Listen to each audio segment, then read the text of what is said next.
राजकारण्यांनी पुन्हा तुम्हाला वेड्यात काढलंय का? विचाराचं कारण असं की धर्म, कबरी, स्टँडअप कॉमेडी या विषयांमध्ये जनतेला अडकवून या खासदारांनी मात्र आपला पगार वाढवून घेतलाय. 24 मार्च 2025 रोजी केंद्र सरकारने खासदारांच्या पगारात 24% वाढ केली. आधी खासदारांचं वेतन 1,00,000 रुपये इतकं होतं, जे आता वाढून 1,24,000 रुपये झालंय.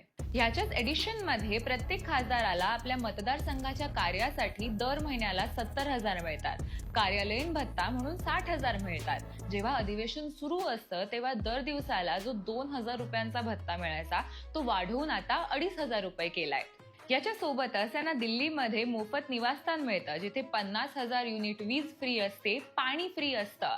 आणि जर हे सगळे फायदे आपण ऍड केले तर त्यांना महिन्याचे साधारण 2.5 लाख रुपये मिळतात. इतकंच नाही तर आपल्या खासदारांना फोन इंटरनेटचा भत्ता, आपल्या कुटुंबासोबत दरवर्षी 34 डोमेस्टिक फ्लाइट्स फ्री आणि फर्स्ट क्लास रेल्वे प्रवासाची सुद्धा सुविधा असते. आणि सामान्य माणसांचं काय? भारतीयांचं average per capita monthly income म्हणजे सरासरी दरडोई मासिक उत्पन्न हे साधारण 15 ते 20,000 रुपयांच्या आसपास आहे. आणि average per capita annual income हे 1,80,000 रुपये इतकं आहे. म्हणजे महिन्याला 1,24,000 कमवणारा MP हा सामान्य भारतीय नागरिकापेक्षा 17 पटीने जास्त पगार घेतोय.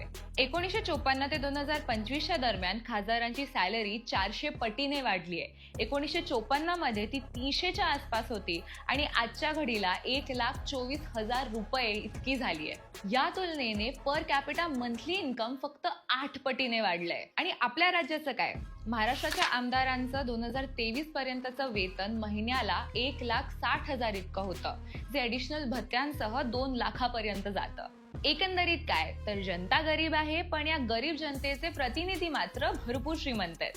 असो, आपल्याला कुठे फरक पडतो? अर्धी अधिक जनता खुश आहे तुटपुंज्या पगारावर EMI भरत, हो ना?